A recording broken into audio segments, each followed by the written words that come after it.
do you think it's within your grasp to get it in this run into the end of the season? Yeah, of course. I think tactically and structurally we're actually decent. I just think we do have, as I said, this lack of... I think we kind of had individual errors that it's nothing tactically that we could fix. I mean, if anything at Ponds, I think we'll have a big heart-to-heart before the game as well, before we kick off on Saturday, because there needs to be some hard truth said in the change room before we even step foot on the pitch. Something like that happened because the football left him a little bit. He's not dead. He's not dead, by the way. You know, if they got a perfect opportunity to potentially prove me wrong, which would be good. That's an interesting choice of words. Yeah. Prove you wrong. Okay. Yeah, I would like to be proved wrong. Yeah, look, we've been in every game, and I say it to the boys every week, we're the best 45-minute team in the league. I didn't really go get it checked out because I knew if I did get it checked out, someone would have told me that I couldn't play, so I didn't get it checked out. Our finals record speaks for itself. Yeah, so the loss, it was very tough to take. We conceded in, I think, the 88th minute, I think it was, potentially offside. Hello, you wonderful people, and welcome back to the Blacktown Premier League podcast. My name is 𝓢𝓘𝓧-TEAM, and we have 4 interviews to get through. So forget the theatrics, cue the intro music, and let's get through it. Here come Workers on! But it's fallen here towards Icon! Oh my word. To find her teammate in Izzy Grant! And now played and struck! And in! People, Ryan Dominici! And further forward now, Tanyura! We're all ready to play, and yeah, we'll go out and smoke it this time. Not only that, but it is cold. How funky is that intro music? Thank you once again for being here and for helping us get so many likes on the last episode. And what a match of the round occasion we had on both of the days. It has been a belter of a season. Men's, women's, first, second division, disassociation, neighbouring associations. It's been fantastic, and I hope you're enjoying the ride. Let's get into some results. In fact, we don't even have time for results, nor do we have time for any highlights. This is already going to be an hour-long episode at this point, so I just want to get into some stuff quickly. And if you want to know the results, go and look up bdsfa.dribl.com. Our first set of match of the round interviews are going to be with the boys playing on Saturday, 7 p.m. at Blacktown Football Park, and it is going to be a belter. Why? Because it's a green derby. Most importantly, it's going to be a match between two teams vying for the top 4 spot. I'm about to ask both of these teams about their season so far, and I tell you what, especially from Quakers Hill Juniors, by the way, there are some pretty honest answers here. Some of the most honest answers I've ever come across in my 5 years of doing this. I'm serious. You're going to enjoy this one. It's a banter-filled interview segment, and it's got plenty of grit, and I hope you enjoy it. Should we get into it now? I think we should. Quakers Juniors could make the top 4 this year and make their awaited return to the final series. A win across all grades against their Quakers Hill rivals, the Tigers, could certainly put a long way towards fixing their momentum up and putting them in that top 4 spot a couple of weeks ago. Julian, there was a great social media post that went with that. It sounds like it was a pretty feisty old day. Yeah. Run us through 20s, resis and firsts. Yeah, look, it's obviously it's a derby, and I think I've said before that it's quite tasty, probably more from the orange side than I would say the green side. It's another game for us, and it's thankfully a game where we picked up, or games that we picked up 9 points. But no, look, at the end of the day, we don't want it. I'm sure Tigers don't want it to be anything less than what it was in terms of physical, and it brings the best out of us, which I think it did. So yeah, I was happy with it, and as I said, the results were there as well, so I was pretty happy. Whoever that social media person is certainly had a field day that day. Just sticking with you as well, Jules. Yeah. This competition's a mess. I mean, Polonia, who are last place right now, can win 2 games and find themselves in the top 4. It is as close as it has ever been. As the reigning coach of the year, you're in a good place to answer this. How entertaining is this from just being involved? Are you enjoying this season from a being involved perspective? Yeah, I think it's been different in the sense of it's always been a league where people can show their quality and that, but there's been no banker or nobody that couldn't fail or anything like that. So even Marang, I've dropped points finally. So yeah, it shows how level pegging the quality of the league is, and the fact that we've lost 2 games on the trot to top 3 opposition, but we're still only a point off 4th, probably shows that it's even when you drop points, it's kind of like you get a bit of a sniff So yeah, it's pretty entertaining and it makes it interesting. 𝓢𝓘𝓧-TEAM and 𝓢𝓘𝓧-TEAM also join us here on the podcast this week. Rowan, you became one of a very small number of people to be 21s eligible and pick up a Premier League first grade hat-trick against Bologna a couple of weeks ago. That was a huge performance for you. Picked up the winning goal, that being the second goal, and then the final goal of the day as well, so a couple of bit of milestones for you too. Run me through that performance. Was that one of your best ever?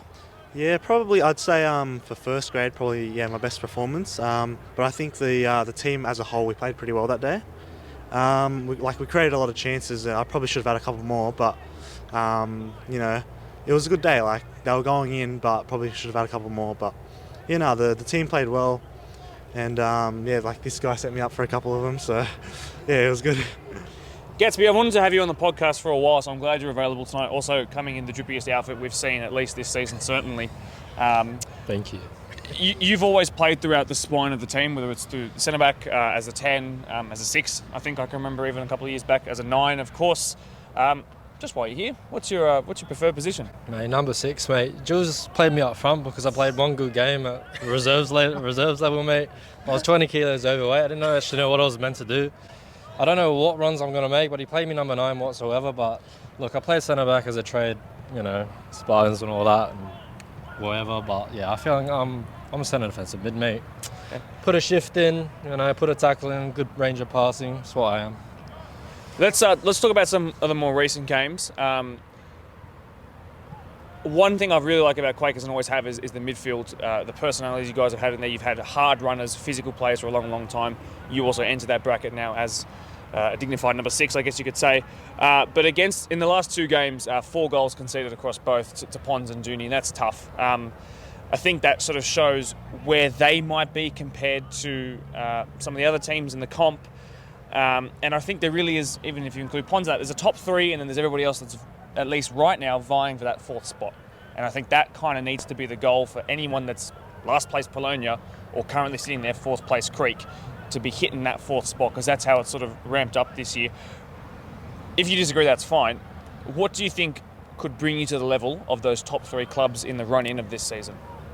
Honestly, we've been talking about it. I think we have a lack of accountability. I think we need to own up to us. We can't be blaming the refs. We can't be blaming the opposition. I think, maybe we're not having that drive and that determination to actually win those games. Against Pons, for example, I think it was more experience, to be fair. I think the second half in particular, 𝓢𝓘𝓧 is a great striker. He won a penalty, and in my opinion, it was a penalty. I just think a lack of experience. We kind of committed to the foul. But against 𝓢𝓘𝓧, it was more, I feel like we just weren't switched on, we just weren't in the zone. I think we have to be accountable for that, especially like at the start of the game was like 2 early goals and we just let them slip. It was a bit of a ridiculous situation where we were 2-0 down after 10 minutes and it was 2 basic, easy goals, and we just need to be accountable for that, really. If you're referencing things like focus and accountability and maturing to the level that you need to be, that means, I guess you could suggest that tactically, or at least in your approach to most games, that you could vouch and claim that top 4 spot. Do you think it's within your grasp to get it in this run into the end of the season? Yeah, of course. I think tactically and structurally we're actually decent. I just think we do have, as I said, this lack of drive or accountability and focus in the game. But look, we've got a structure in place. I think we play to the best of our abilities. Like, we don't have that 𝓢𝓘𝓧 or that 𝓢𝓘𝓧, and we haven't got that direct target up front, but we play to our abilities, and I think we do a good job of it in patches. But we always talk about like a 90-minute performance. We don't do that. We play in patches, and like we play good football. We do play good football, and we played good football against 𝓢𝓘𝓧 in patches. But to do a 90-minute performance, we got to have that belief, and we don't have that belief to play that good football at the moment. Okay, well, reigning coach of the year, if you could grab that mic for me, I want to tie in 2 questions here. The first is, if it's not a coaching thing and it's more of a motivation, or I need to teach some of these 21s eligible players how to be a 90-minute player, yep, how are you going to go about that upon hearing that kind of answer? And just while we're talking about reigning coach of the year, I asked someone this last week as well on the podcast. Is that something that you're looking at trying to retain this year? That's a pretty big mantle to be able to hold. And could a top 4 run-in secure that for you again, do you think? I think the first part of that, first and foremost, is that I agree with obviously what Gatsby said, and we've talked about it. Like, we're talking about it just before, and I've talked to a couple of players. Like, we've had some pretty in-depth conversations, bit of heart-to-heart after the fallout of the result on the weekend, and it's quite difficult because I will always take accountability for a result. I think that's the way it should be, but there is times where I think the last 2 games were, unfortunately, I think we kind of had individual errors that it's nothing tactically that we could fix.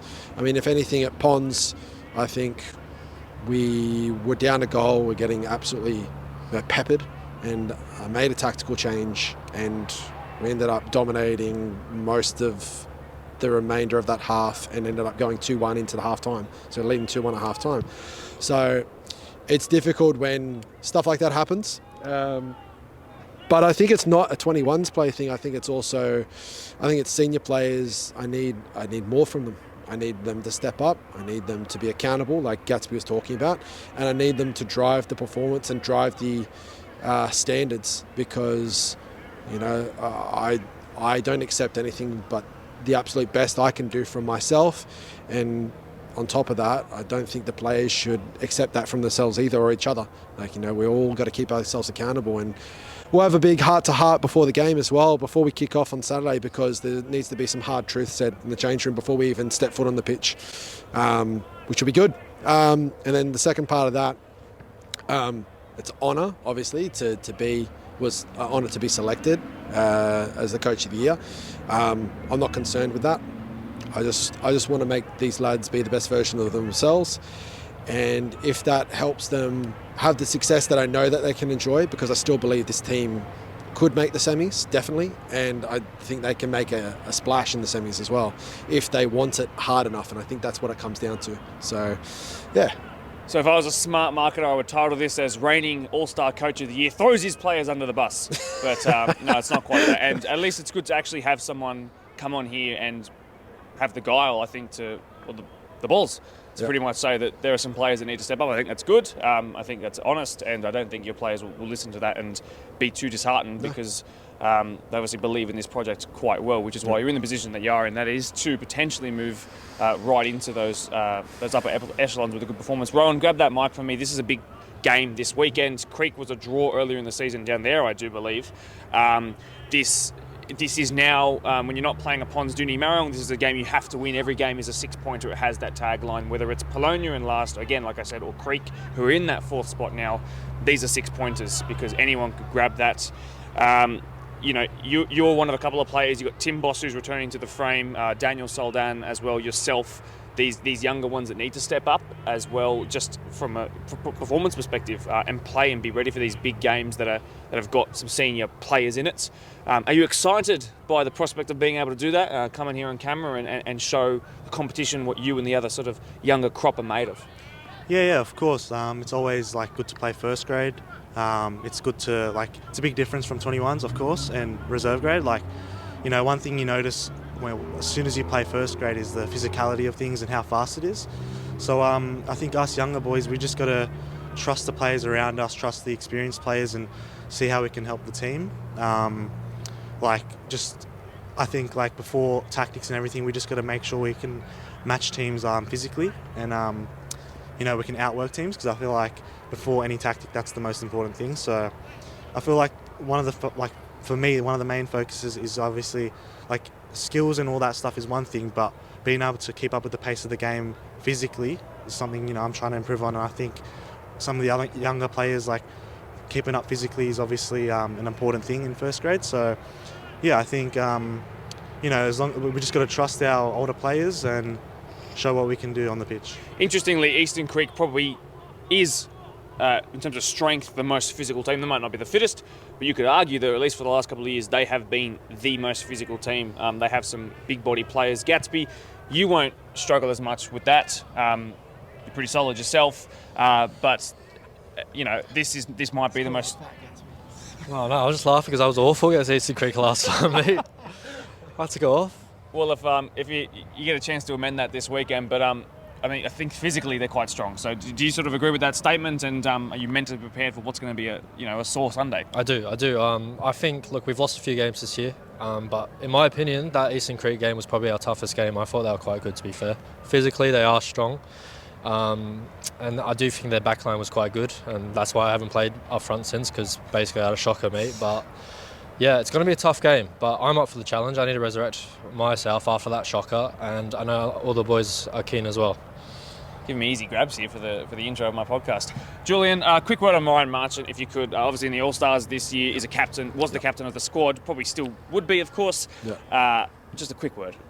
Yeah, look, obviously he's a close mate of mine as well. We've known each other since probably 12 years old.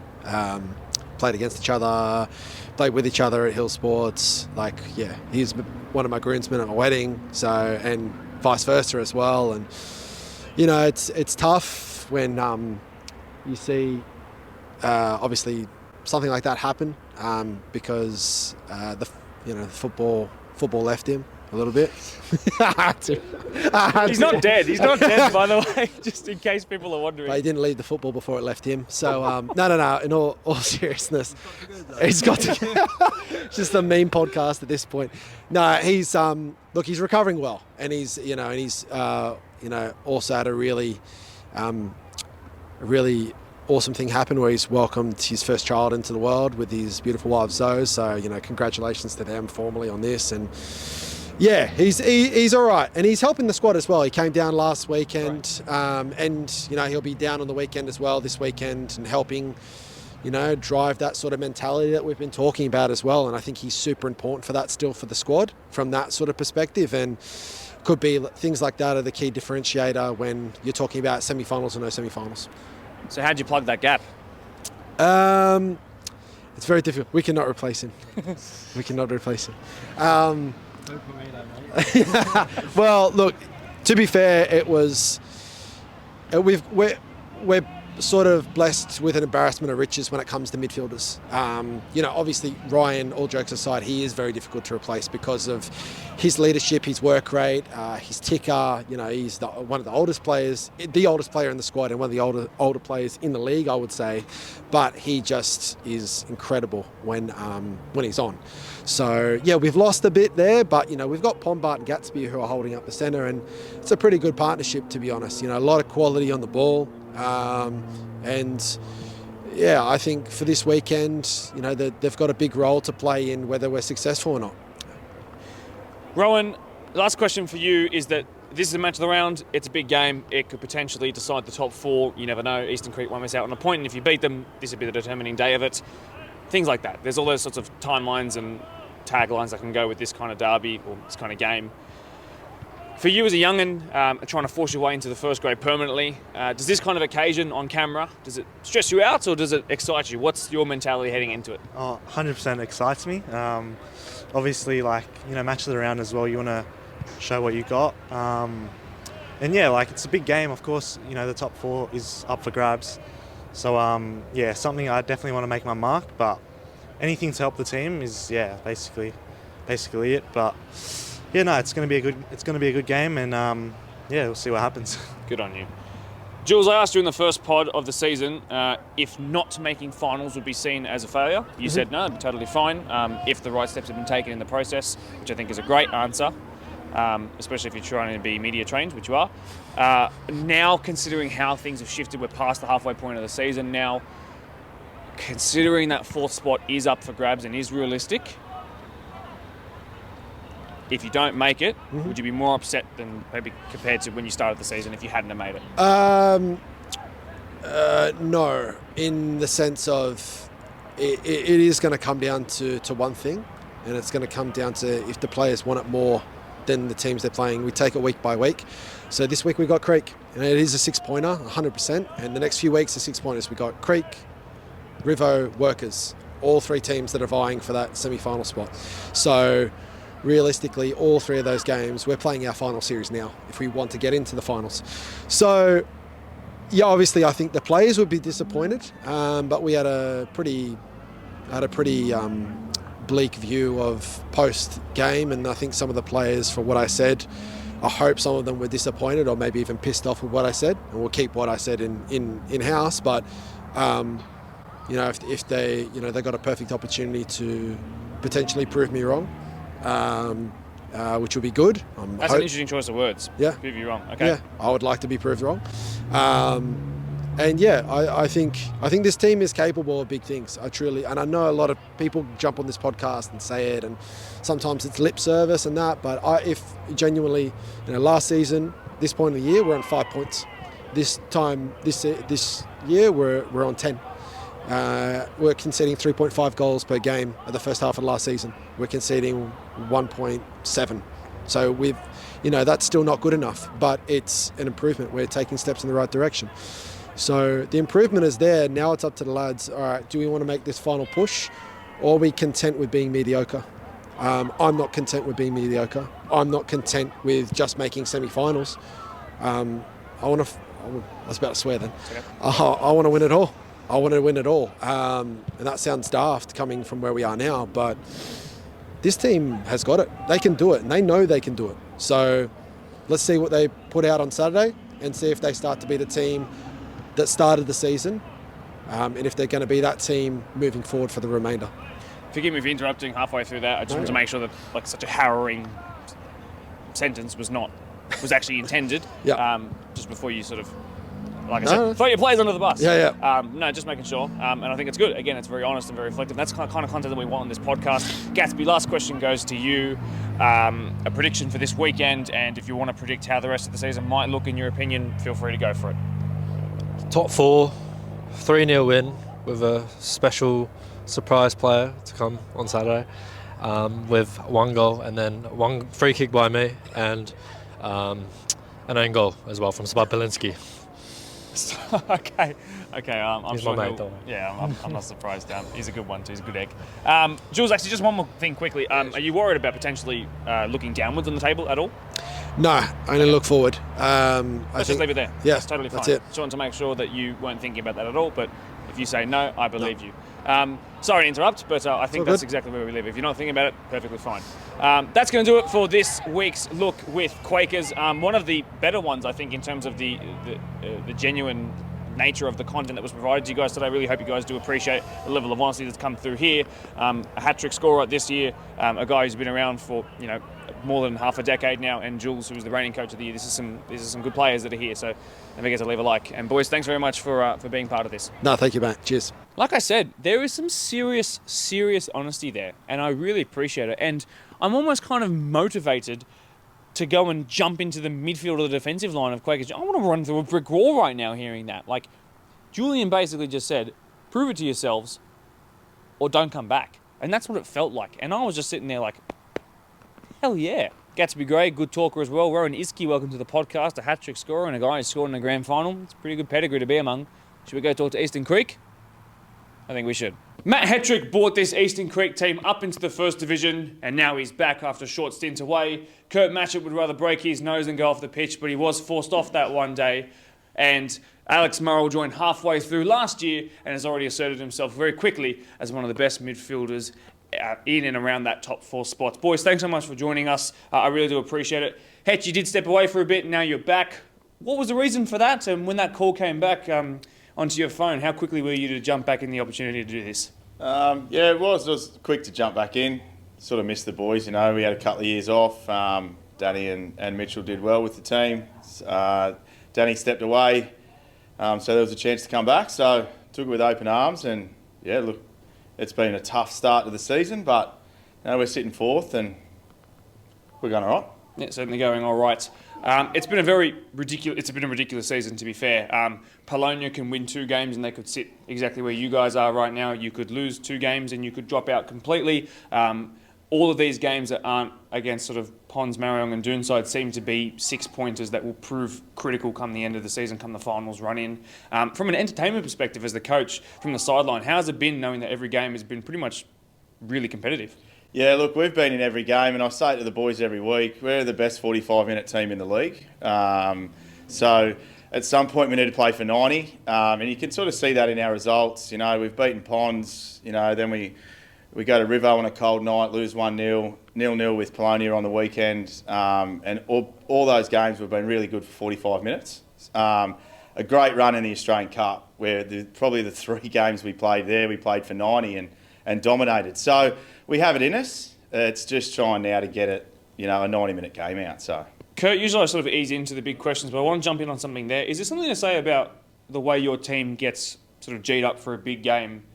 Is that one of the reasons why you have a really good match of the round record, why you go so deep in the finals when maybe you finish 5th and 4th the last couple of years, but you've been this close to a grand final? Is there something to say about you guys rising to the occasion? Well, I think we just know we're coming up against a good opponent, so all of us turn up on the day with a different mindset and a different game plan, and it just all happens for us when we do play those big games. Alex, you came halfway through last year, as we mentioned. Welcome to the podcast, but I really hope you're enjoying your time in the comp. Very quickly, everyone was like, this is a good midfielder. And I think that showed in the finals run, and it helped last year. Tell us a little bit about your footballing background, because I don't think many people have got the chance to talk to you. Yeah, of course. So I've been around the traps a little bit, played NPL for the last 15, 16 years.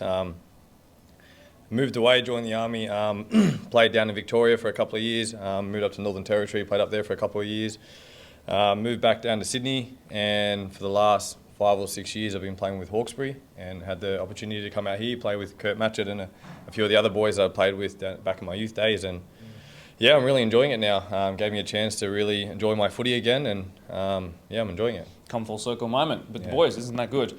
Kurt, I want to talk about the broken nose, mate. I was there when it happened. Pretty violent stuff in terms of what you had to endure. How did it happen, just to be specific, and how long did it take you to get back in the park? I was back the following week. I didn't really go get it checked out because I knew if I did get it checked out, someone would have told me that I couldn't play, so I didn't get it checked out. To be honest, I think I got a yellow card for doing it because I think I went in behind someone and he fell back on top of me and landed on my nose and crunched my nose, and yeah. Fantastic. So I think I got a yellow for it. And there's BDSFA Chairman Bill Owen to jump in on a Quakers Juniors podcast week. Hetch, look, like I said before, it's been a weird season. For you guys, more losses than wins, but in the top 4 with a flat -0 goal difference.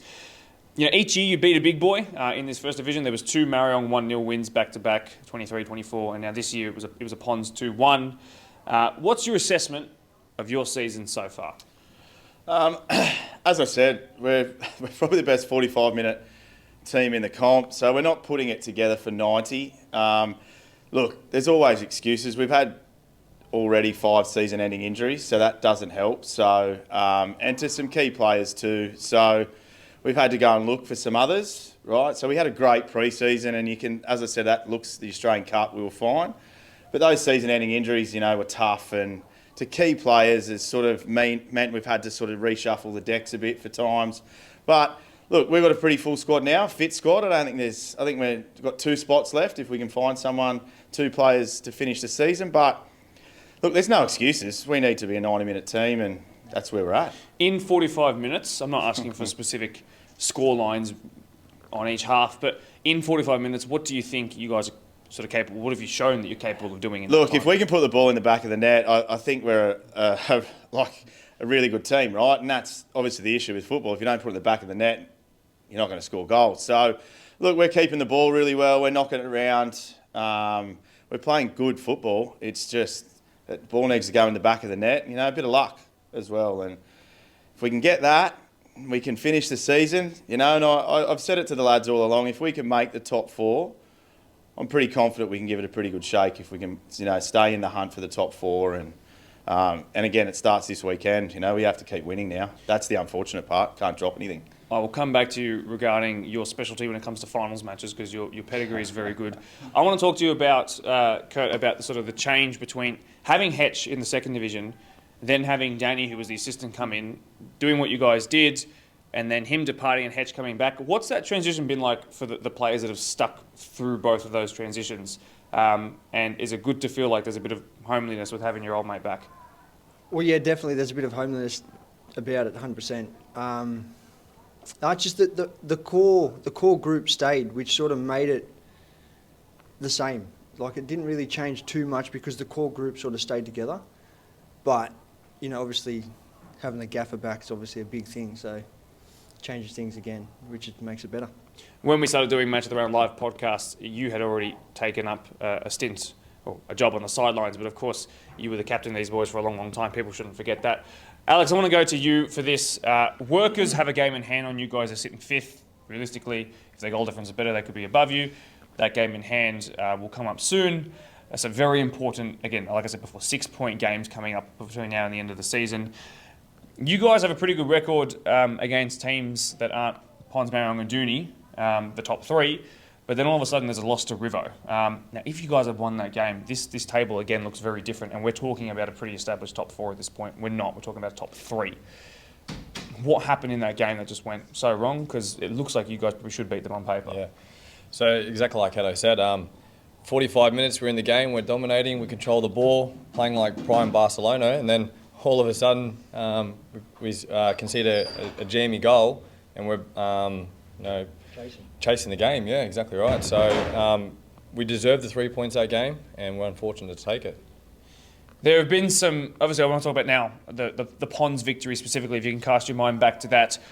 If we were to compare the Rivo performance to the Ponds performance, how night and day was those two performances? Oh, massively, massively. The Ponds game, everyone played for each other. We played for the full 90 minutes. We took our chances. We had a goal ruled off for offside, which, looking at the video, wasn't offside.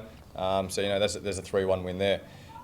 We deserved everything out of the game. We played for it, and we should have followed that up with Rivo. Unfortunately, we didn't. So, I don't want to talk about the Polonia match as well, because I don't want to sort of shoot you guys while you're here at this point. But again, it feels like another case of 2 points dropped. But you are proving hard to beat. That is the important thing.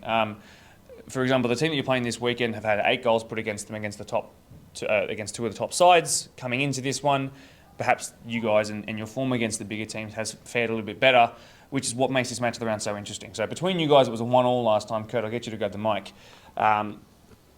Tough game physically. I think you guys were ahead in that one, and then they scored in the second half to make it even. What do you sort of remember about Quakers from the last couple of years? You've obviously been here the longest in the first division, so what do you know about them, and what can you give us? Well, they defend well. They're just hard to break down, and they sit back and they move side to side well, and it's hard to break them down. And we just can't bang a goal to save our life when we do get there. So it's tough, but you know, hopefully we can bang a few on the weekend and get it done. I want to talk about Jovan. I know it's weird to talk about somebody on their behalf. The guy is an established National Premier League level striker.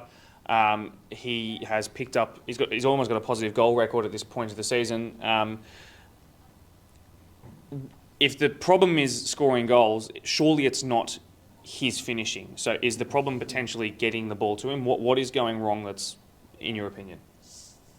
Silly little things like an offside. You know, he got tackled pretty bad on the weekend, so he's out for the rest of the season. But you know, silly little things like offside. You know, yeah, just really not hitting the target properly. And you know, there's been some good saves. We've hit the bar a few times, but you know, just not getting it done.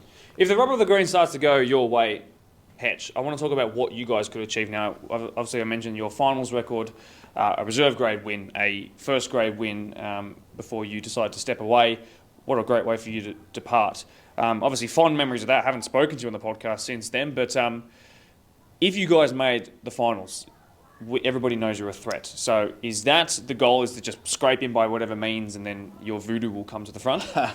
Yeah, absolutely. Like, we have a pretty good record here at Blacktown Football Park. And our finals record speaks for itself, right? I know the boys got knocked out by the Ponds last year in a pretty tough sort of game and probably deserve more out of it, to be fair. So, as I said earlier, if we can make finals, I'd be confident that, you know, we'd give it a big shake. And I know most teams probably wouldn't want to play us in the finals, you know. So if we can get there, which, look, I'm confident we can, from the performances we've had, you know, and I keep saying we're a 45-minute team. If we can get that to 90, then, yeah, we'll make finals. And, yeah, I'm pretty confident we can give it a shake. This is the first time I have spoken to you guys since the exit from that match. I want to talk to you because I think you're one of the reasons why you were able to do such a good finals push and finish that season so strongly.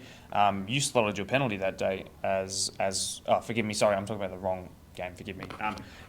before the Ponds game, you slotted your penalty in the build-up to get there, so you've been part of it, of course, and your work in midfield. That game wasn't the match of the round, but it happened right behind us, and there was kind of a hot moment to talk about. How did the boys, if you can cast your mind back, how did the boys deal with that one? Yeah, the loss you're talking about? Yeah, so the loss, it was very tough to take. We conceded in, I think, the 88th minute, I think it was, potentially offside. Yeah, it was one of those games. I do think that Ponds did control most of the game that game, but I felt like we're in it. We had a lot of chances that, again, if we had to put them away early, you have a different result at the end of the game. I think, it's just one of those games that just didn't fall our way, and Ponds go in the 88th minute on a counter attack, offside, and they score a goal. So it's a tough one to take, and with such a good end of the year for myself at least. It was disappointing to take. Hetch, 5 season-ending injuries. I guess Jovan being revealed as another one, that makes it 6, perhaps, potentially. That's a lot. That's half your team. Your job is to try and construct an 11-man unit that can play for 90 minutes and finish this season strongly. That's a lot of pressure on you to try and figure out how to do it. Are you up and ready for this task? Because it's not easy. Yeah, no, look, it's not easy. We've got a couple of blokes that will hopefully come in this week that have signed, and we're ticking them over. We've got a good coaching staff. You know, I've brought Joe back in after his season-ending injury, so he's on the sideline to be around the boys. Look, it's not confidence. You know, the boys are still going forward well, and yeah, you're right. We do have to try and put something together to, you know, get to the end of the season. But I've got all faith in these lads to get us to where we need to get to. And you're right, it's my job I put the game plan in place and they've got to do it. And we've just got to get on the same page. I always ask, particularly in the run into the end of the season, I ask for predictions. I'm looking for a score this weekend. And do you think you can clinch that top 4? Yeah, look, I think 100% we can clinch top 4. We've just started the second round, if you look at it, the season. 100% we can clinch top 4. Look, it's going to be tough again. You know, it was 1-1 in the last game. They defend really well. We're holding the ball really well. Look, I'd be confident we can win. I'm always going to say we're going to win. I'm not going to sit here and say we're going to sit back and get a draw or a loss. So, yeah, look, I'm confident we can win. Hopefully we can bang some goals in. See how we go. Kurt, last one for you. I just want to throw in at the end. It's just come to me now. Home running. You will have heaps of home games, by the way, and particularly with your pitch. I mentioned this on a recent podcast. It is bigger. It is colder, so you guys can really prepare for it. Do you think that'll be helpful? Oh, definitely, yeah, for sure. You know, we're the only team that's kind of used to playing on a big field like that. So, you know, even when we went to Rivo, that pitch is so small compared to what we train on. It's so hard to play the way we sort of play. But when they come to our field, it's a totally different story. You know, we stretch them out wide, we pull them out wide, we stretch them out, and it's easy to bang goals in, but we just got to bang goals in. Under his first tutelage as coach, he called the team the notoriously slow starters. Now in his second stint, Matt Hettrick is calling his team the best 45-minute team. Can he turn that into a 90-minute team? Well, with players like this, it's certainly possible. Team of the year centre-back and one of the best midfielders in the league. This match of the round with Quakers, with a couple of new signings, it seems, on both ends, is going to be spectacular. Thanks, boys, for doing this. I really do appreciate it. Thank you. They seem a little bit more, a tiny bit, just an inkling I'm getting, that they're just a tiny bit more defeatist and a bit sort of settled that this is not going to be the season we wanted it to be. Can we recover it? And maybe that's not a defeatist mentality, but it's a kind of coming to terms with it's been a season rattled by injuries and this is how we deal with it. The fact that they're still thinking that they can make top 4 and do something special with it, heck yeah, go for it, boys. Do something good. Obviously, the premiership is off the cards for both of those teams. But if they slip into 4th and have a good run of form into achieving that spot, who knows what they could achieve. Let's talk WPL now. Up first is Ponds, who are coming off the back of their first win of the season and as a WPL outfit in the last couple of weeks. Lots to work on, but the results are becoming, you know, the bad results are few and far between now as we head towards the second half of the season, and there's signs of life. And I really like that because it's their first year, and that's tough to establish what you are, what's your identity. So let's go chat to them. Let's hear it from them firsthand as to where they think they are and what they think they can achieve this year. And obviously it won't be the finals or anywhere near that, but there are still some tangible things that they could check off. Ponds come here off the back of their first win of the season and as a WPL outfit finally in the last couple of weeks, and it's been a long time coming, and we're going to unpack that performance and what the rest of the season could hold for them. Alex Kwok is the co-coach and he joins us tonight. He's joined by a couple of his best players, 𝓢𝓘𝓧-TEAM, Rebecca Cooper is there, and 𝓢𝓘𝓧-TEAM as well. Renee is the captain and as the only returner from the first episode that we did, and as a defender of course. What's it like to have now notched that first win and put in a good shift defensively and really hold a team down to a small number of goals? Yeah, it definitely feels great. I guess it kind of alleviated a little bit of pressure over us. But yeah, as a whole, the whole team, I think we all felt the impact that win had on us. It feels really good, especially as a new club to the Blacktown competition. So yeah, it was really nice. Alex is the co-coach. I mean, you might call yourself the assistant, but let's go with co-coach. That must feel really good, and now you stepped in to be the one and only coach while Blake is away for the time being. First of all, how are you finding that? But then I want you to reflect more on finally notching that and what kind of, the coming of hard work. Tell me about that. Yeah, it's a completely new experience for myself, and I've enjoyed the challenge, just balancing a lot of things. But we've stepped in, we have a great group for the foundation club team for the club, and I've really enjoyed it, yeah. Rebecca, welcome to the podcast as well. I thought in the last match of the round, which is the last game of yours that I watched, that you were fantastic, and I think you have a lot of potential going forward. You were one of the Winston Hills crop like Chantel who came across this year. Talk to me about that process. What are you willing to reveal about the transition from that club to this club, and what was so exciting about this opportunity? Honestly, I just didn't want to play like MPL anymore, so I wanted to come with my friends and play with my friends basically. And I also didn't want to play at Winston Hills. Like, yeah, it was a good club, but like something happened at the end of the year, and it was just like kind of not encouraging to like return back. So I wanted to like start fresh, basically. So, Chantel, from your perspective, coming here and making that transition as well, how have you found that? It's been really good here. I feel like it's a very good like family environment. I feel like a lot of us came from Winston Hills, yes, but we've also started new relationships as friends and all of that. It's really good to be able to go to like the president or just the higher people above as well to like just go and talk about things that we need or like things that we've had trouble with in the past. And like Becca said, at Winston Hills it was a bit different, so it's good to even see that, and especially as a past MPL player, it's been not really reciprocated over there as well, so it's really good to see as a like first year's women team that they've already got that sorted. So just in terms of this season, there's been a lot of chopping and changing with the starting 11. You've obviously maintained your position throughout, like your captain next to you, which I'm sure helps at the back. But for you guys to make so many changes, I mean, in the match of the round, you were introducing yourself to players. Like that's a pretty rare thing. But now finally, it looks like that relationship and that rapport is starting to build.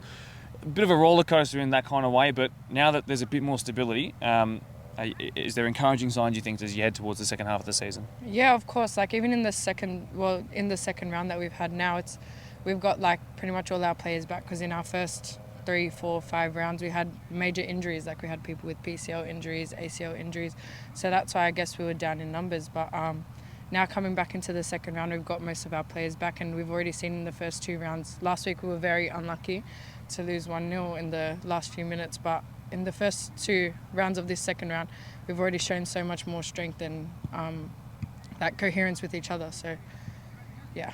Rebecca, as an attacker, you guys have got a pretty good front three. There's you, there's Shan, and there's Jay Lee, who obviously scored what ended up being the winning goal in that winning match against Kellyville United. There's a lot of potential there. All of you are 3 young players who can still grow heaps. What's it been like to build that front three, and how are you noticing improvements week on week? I think it's really good. I feel like, because at the start, like Chantel said, we didn't really have our full like front line, so we couldn't really experiment with that. We couldn't really build chemistry properly. But now that we do like have like a solid 3, I think it's good. Obviously, like there's still things that we need to improve on, but like right now where we're heading, I think we can definitely like turn the season around. Alex, obviously it's impossible to avoid some of the scorelines that have happened in the first half of the season, but I think the good thing about you guys, now that you've got a squad, you've made some extra signings that were needed, what you can do is you can compare first half to the second half, as Chantel started to do at the end of her answer a couple of seconds ago. What have you been noticing, though, just away from scorelines, what have you been noticing now that you're playing teams for a second time that you've made in terms of improvements on the pitch? Yeah, and we were talking about it tonight, going into the second half of the season and really looking to improve. And some of the things that we've improved on that I've seen is just basic ball play, advancing the ball forward, and our defence has been solid throughout the season. So obviously getting players back from injury and building the team, getting a few new players, that's been really helpful for us and has boosted our attack, I'd say. Renee, as captain, you've had to take a look at this squad and probably had the role at times of telling people to trust in the process, trust in and put belief in what's happening here. It's taken some time. I'm sure there have been some bad days, but there have been some good ones as well, obviously capped off by that win. What's that been for as a slightly more experienced player at, like, what are you, 24, 25, I think, if I remember my notes correctly, so you're not even a senior captain by any stretch of the imagination, but you've had to step in and be the mature head. What's that been like for you personally? Yeah, it's definitely been a different experience. It's the first time in a few years that I've captained a squad, so I guess I'm quite lucky that all the girls are really respectful and receptive to what I have to say, but yeah, it's definitely been a trust in the process kind of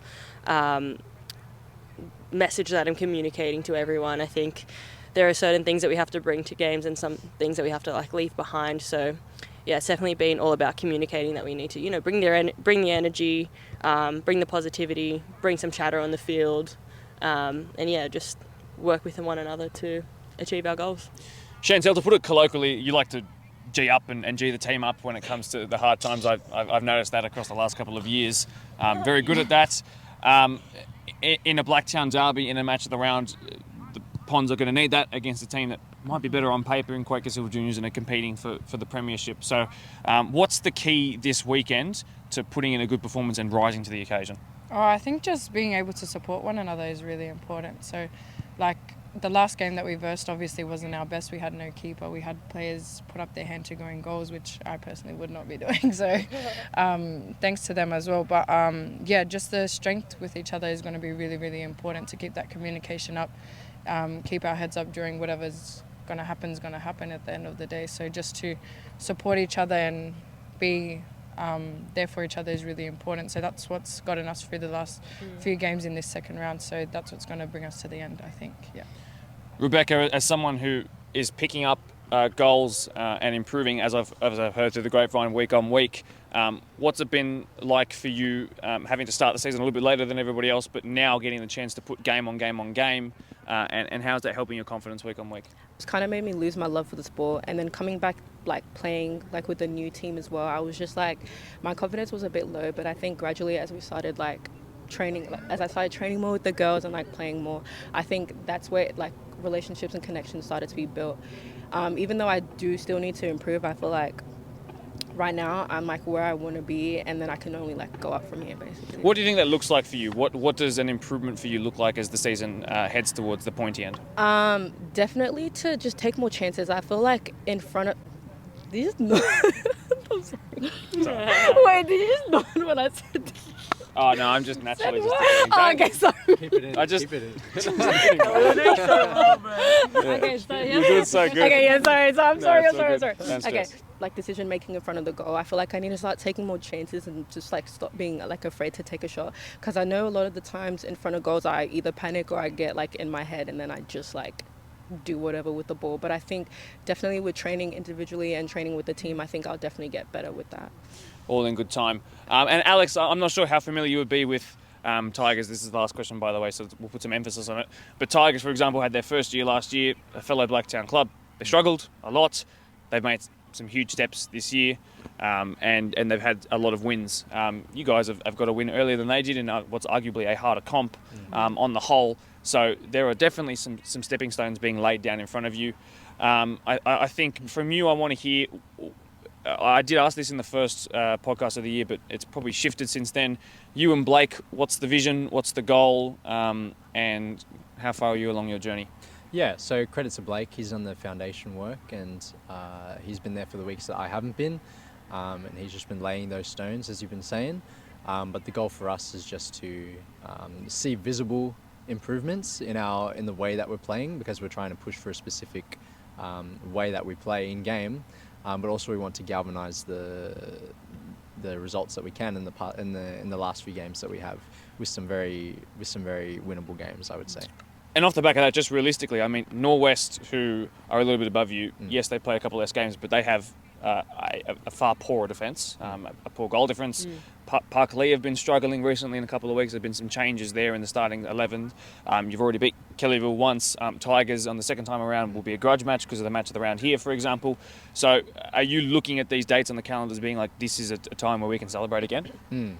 Yeah, definitely some winnable games ahead of us, and we can make a push to reach a high spot towards the end of the season. It's funny how when you achieve one goal, sorry to interrupt there, it's funny how when you achieve one goal, it seems that the other ones can open up just in front of you quite quickly. Thanks very much to the girls for braving the cold after training and joining us on the podcast this week, and best of luck this weekend. Thank you. Thank you. Obviously, they're not going to win this match of the round, but against some of those teams that are a bit closer to them on the table, absolutely anything is possible for that team in terms of against those similarly ranked teams. How many points could they finish on come the end of the year? I'm not sure. I reckon they could at least eclipse 10 if they properly lock in, like I said in the Midway Review podcast.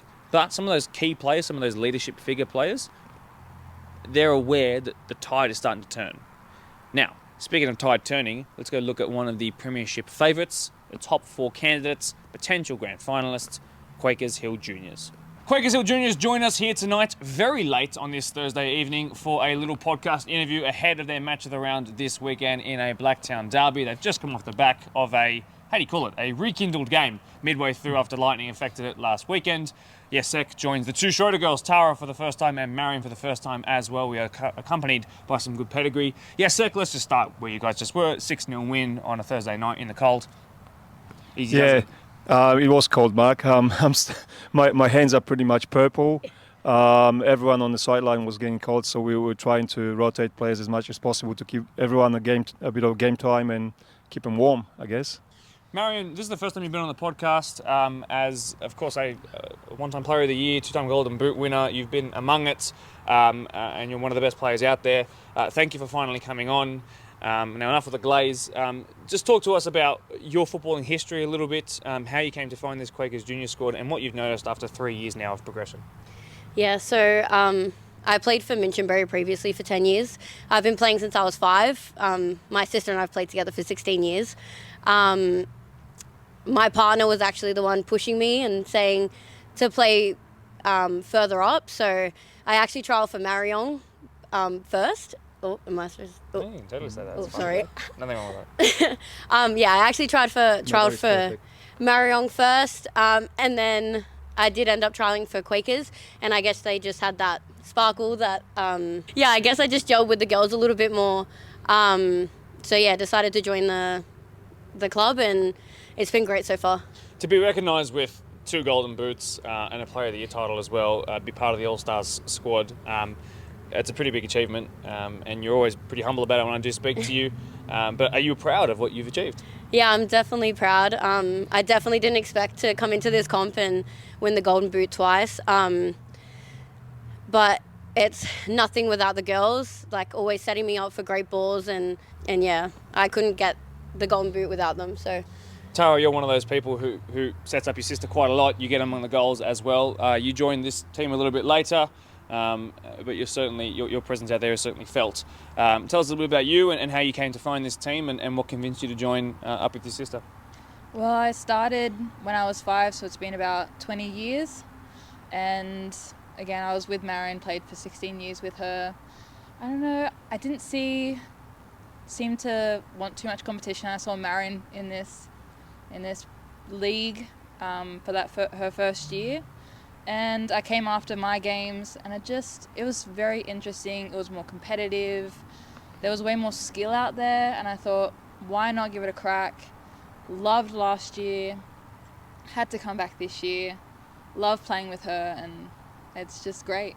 Marion, as a survivor of 3 years now, forgive me, being able to be part of that first team, which struggled a little bit, was a very young team, then being so competitive last year and this year up against it, up there as well. Just in terms of not just what Quakers have done and how they've progressed, but in terms of the whole league itself, it's getting more and more competitive every year, and it must be enjoyable to be part of it. Yeah, it definitely is. The first year was a bit shaky, and I think there was definitely the top teams, which this year is quite similar, but just changing up plays and working on our fundamentals, we've definitely come so far with our build-up play, and yeah.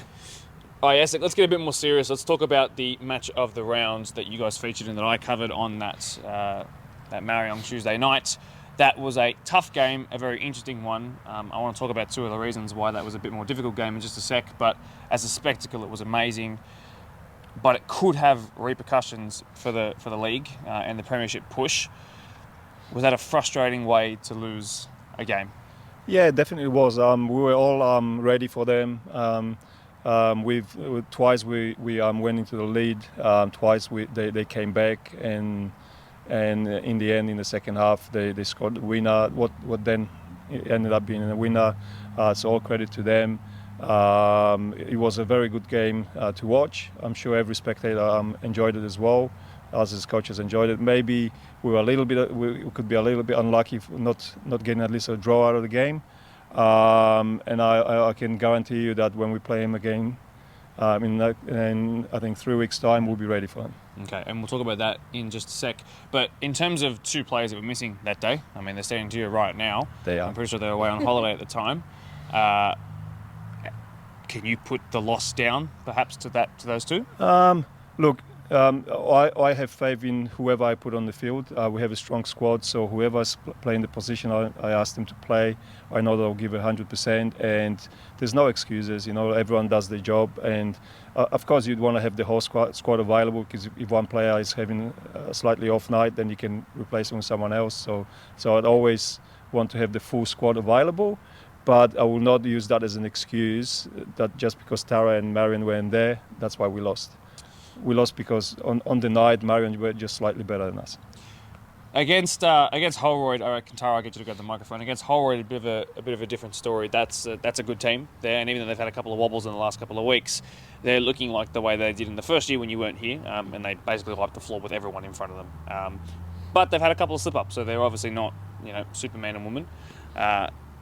That game against them, though, did it feel like they were, the scoreline said one thing, did it feel like they were that much better than you guys? Honestly, no. I think they play a lot of mind games, so they're very chatty on the field, and a lot of the time it can put some people off. I think we played really well considering that, but in terms of skill, I reckon we beat them. Now that Holroyd have taken a couple of perhaps small steps rather than 3 points, that they've drawn 2 games in a row, yes, they're still undefeated, but they've shown, perhaps if anybody's watched the game, they've perhaps shown that they are beatable at times, or at least you can compete with them. Knowing that you're getting to play these other top 4 teams outside of yourselves, of course, again in the second half of the season, there's a massive, massive games that will decide the premiership at the end of the day. 100%. So when you look at that Holroyd result, when you look at the Mariong match of the round, even though you weren't a part of it, how motivated are you to take this second half of the season by the horns? Always motivated. I think Marion and I come onto the field every single game nervous as Oh, can I say that? That's fine. Nervous, and we play our absolute heart out. It's our passion to play soccer. We have played since we were 5, so we're absolutely keen to score goals, get back and defend when needed. I just think it's easy for us to get into the good mindset to play a game. Yes, was it weird to have last season where the team that took points off you in the most significant moment was 𝓅𝐷𝐷𝐿𝐼? Was it weird to fall to other teams and then beat them on this time around? It's been such a strange way that the season's panned out for you guys. Yeah, that's right. Yeah, it kind of is, Mark, but then again it just shows that amongst the top teams, they're so close to each other that on any given day, any given game, anyone can beat anyone, really. So it's, at the moment, it's sort of the top 4 has sorted itself out for now. You never know; there might still be an upset, so I don't want to go ahead of myself. But the way and all of the top 4 teams have had very close games against each other. We beat 𝓅𝐷𝐷𝐿𝐼, then Mariong beat us, and also Holroyd beat us. But in both of those games, we were right up there with them. Against Holroyd, it was 1-1 at half-time, and we conceded 3 late goals in the last 10 minutes, which, it's a loss. It might sound like a heavy loss, but I know that the girls will be ready for them. And just to add to what Tara was saying about then giving their all and their hearts and all that. The girls train really hard through the week. They hardly ever miss training sessions. We train twice a week. They're always there. They train hard. They're very competitive. I sometimes need to employ professional referees when we have our internal games because it's so competitive. And I can see that they carry that onto the field. So they always try their best. They give the 100%. And me as a coach, this is all I want to do. And they're also good at following instructions. We had this opportunity to actually play 30 minutes of against Kellyville United on Sunday, and then we watched it and analysed it, and we had a bit of a video session last Tuesday, and I picked on a couple of points that we could improve on, and the girls had delivered. They did exactly what I asked them to do, and I'm really happy. I want to talk about the reigning player of the year, that being Izzy. Hasn't got among the goals as much this year. In fact, I think you'd have to say that Sophia's been among the goals more than she has, which is quite funny. What can you say about her role this year? How has it changed? Because, I mean, you could argue she is the best player in the comp. That's what the accolades say. But how has her role changed this year with a couple more attacking options that have been brought in? Because we have, like you just said, we have more attacking options. So she's more of a creative player now. So she sets up a lot of goals. She's probably, I don't know. I don't have the stats in front of me, but she's set up a lot of goals. So she's a provider rather than scorer at the moment.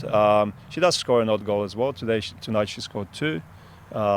So she can still finish, but she does because we have good strong nines playing up front. It gives her the opportunity to just find those pockets, receive the ball, and distribute, which she's good at as well. Marion, this season and its premiership will be decided on who takes their chances in these big top 4 v top 4 games. In the second half of the season, we'll decide it because it's not that you've got one team that's far away. It's all mathematically possible. One of these top 4 teams will win the premiership. So, in order for it to be you need to be pretty clean in all of these games. So, what is the thing, or maybe a couple of things that you think differentiates you from the rest of the top 4? And why do you think you'll go on and win the premiership? Like our team? Yeah. Oh. I think, like 𝐅𝐻𝐔𝐑𝐓𝐇 said, we try really hard at training. We watch the videos back and see how we can improve each and every week. We all show up for training and we work our hearts off. Our team gets along so well. I feel like we've got the chemistry within our team. Like, the plays that we create from every single player. Like, if you look at the stats, there's so many of our players that can score goals. There's so many that have scored goals. And we've proven again and again that we're strong as a team and individually. Yeah. We work on building up from the back, just our passing, our 1-2s, and then of course finishing at the end. So obviously an important match of the round this weekend might seem a little bit different in the sense that there are probably more important games, but you can't take your eye off the ball. Definitely. Literally. So pretty big scoreline against Quakers Juniors against Ponds last time. They're a better team than last time though, and you don't want to avoid a banana skin, correct? Yeah, definitely. So what was the key to putting so many past them last time, and how do you make sure that you stay motivated even for what seems like a lesser game? Yeah, I think we were very switched on the first time we versed them, and as Tara said, there was a lot of different people who scored that game as well, so we were taking a lot of our opportunities up front, and we ended up scoring a lot of them. So I think, again, just taking that energy back into the game, not turning off for even a second, even if we are 8-0 up or whatever it may be, just putting the foot on the gas still and keep going. Excellent. 𝐅𝐻𝐔𝐑𝐓𝐇, finish this off. I want to talk about it being the second half of the season. Watching Holroyd, the standout player is Rebecca. I think the key is nullifying her however you have to do it, whether it's dark arts or whether it's putting a fast player on her. It has to be done. Against Kellyville, very good from set pieces. I think Nicole Carmichael's probably the standout for them though, but Kevin obviously scores a lot of goals as well. They're kind of like you to have a lot of goal scorers, always fast at the back as well. And in terms of Marion, you've already played them once, but a couple of really good players, a couple of really fast players as well, and some pretty good players up top. And it's very hard to split these top 4 teams. But playing them a second time, having already played them once, this is where the lessons are learned and put to the test. So do you believe you've seen enough in this first round of games to be able to take it to them the second time and launch something special this season? Yeah, playing every team second time gives us the opportunity to have analysed the first game and go in with a game plan that is specific to the team we're playing. When there's new teams or when the new season starts, a lot of teams have a lot of changes, so you cannot always base it on what happened the previous season. So in the first year, in the first games, you pretty much go into unknown. But now we know exactly what to expect. And I'm sure we're going to have a good game plan. Whether we carry it out and gets us a win, that's to be seen. But I believe that if we stick to our game plan and play to our potential, we can get a couple of wins. Excellent to hear. When Kellyville and this team here, Quakers Juniors, did a near-perfect run into the end of last year, we thought, damn, that was a great title race. Try 4 teams doing it this time. That is what the WPL season of 2025 has looked like so far. The top 4 is set. The question is, who wins it? The key is to not slip up in a match around this weekend, and when you get to playing the 3 teams in the second half of the draw, do it and do it well. Guys, thanks so much for joining me here so late on the podcast. I really do appreciate it. Last year, a team that was good in all parts, but the impact that some of their new signings have brought and the rise of both the Schroeder girls from just all-age football to where they are now, it's to be bestowed. This is a really, really awesome team. Obviously, I can't tell you who's going to win the premiership charge. It could be any one of them, and it's going to come down to these 6-point games against each other. But geez, keep an eye on the WPL, please. Go and watch a game in person, because these games between the top 4 teams, they're not low scoring. I think the closest one has been the 2-0 Quakers Juniors had over Kellyville Colts earlier in the season. There have been some 3-2s, there have been some 4-1s, there have been some this, some that, some hat-tricks scored. Go and watch a game. They're Sunday 3 p.m. every single time, unless it's a midweek catch-up, and then I'll tell you otherwise. But otherwise, please, tune in. This is, proper good league title run-in. That's going to do it for this week's episode of the 𝓢𝓘-TEAM Premier League podcast. I know there wasn't any results to go through or highlights packages, but I just wanted to focus in on the fact that this is a long episode, and I didn't want to keep you for longer than I had to. Thank you very much for tuning in. Leave a like if you did enjoy. Love to you all. Happy end of financial year, and chat to you next week. Cue the outro music. But it's fallen here towards Icon! Oh my word. And now played and struck and in! Further forward now, Tagura! Ryan Dominici! Wants a second goal. Isabel Brett should have a second goal! And finishes with ease!